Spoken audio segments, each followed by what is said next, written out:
విడాకులు ఇస్తానన్నా, విడిచిపెడతానన్నా, పరిత్యాగ పత్రిక ఇస్తానన్నా, ఒకటే నువ్వు గుర్తుపెట్టుకో, సర్వస్వం నీకు దారపోసిన తర్వాత, ఆవిడ జీవితాన్ని నీకు ఇచ్చిన తర్వాత, ఆవిడని గనక విడిచిపెడతానన్నావు అంటే ఆవిడ పక్షాన నేను సాక్షి అవుతాను, నిన్నెవడ కాపాడుతాడో చూసుకోరా అన్నాడు. ఇలాగ ఉంది బైబిల్లో. ఆవిడ పక్షాన నేను సాక్షి అయిపోతాను, స్త్రీ పక్షాన నేను నిలబడతాను, మీ కుటుంబం క్షేమంగా ఉండాలని కట్టాను, మీ ఇద్దరిని విడిచిపెట్టేస్తానంటున్నావేంటి? జతపరిచింది నేను కదా, సమస్య వస్తే నాతో చెప్పాలి కదా, నాకు ప్రార్థన చేయాలి కదా, నా వాక్యం చదువుకోవాలి కదా. అప్పుడు దెబ్బకి మీరిద్దరు సెట్ అయిపోతారు కదా. ప్రేమతో కలిసిపోండి, భార్యను మార్చుకోండి, భర్తను మార్చుకోండి, అత్తమ్మను మార్చుకోండి, మీ మామయ్య గారిని మార్చుకోండి, మీ కుటుంబాన్ని కట్టుకోండి. మీ కుటుంబం సఖ్యతతో ఉంటేనే దేవుళ్ళలోకి అనేక మంది వస్తారు.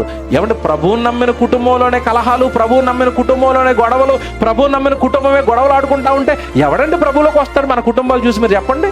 పిల్లరా, దేవుడు మీ కుటుంబానికి పెట్టిన కట్టడలేంటో సేవకుల నోట, ప్రసంగాల ద్వారా, బైబిల్ ద్వారా మీరు నేర్చుకుని ముందు మీరు సెట్ అయ్యారు అంటే మీ పిల్లలు చాలా బాగుంటారు. రాబోయే తరాన్ని మీరు నిలబెట్టుకుంటారు. మీ పిల్లలకి మర్యాద తెలుస్తుంది. మీ పిల్లలకి పాపం అంటే భయం వేస్తుంది. దేవుడి దగ్గరికి వస్తే మీ పిల్లలు తప్పు చేయరు.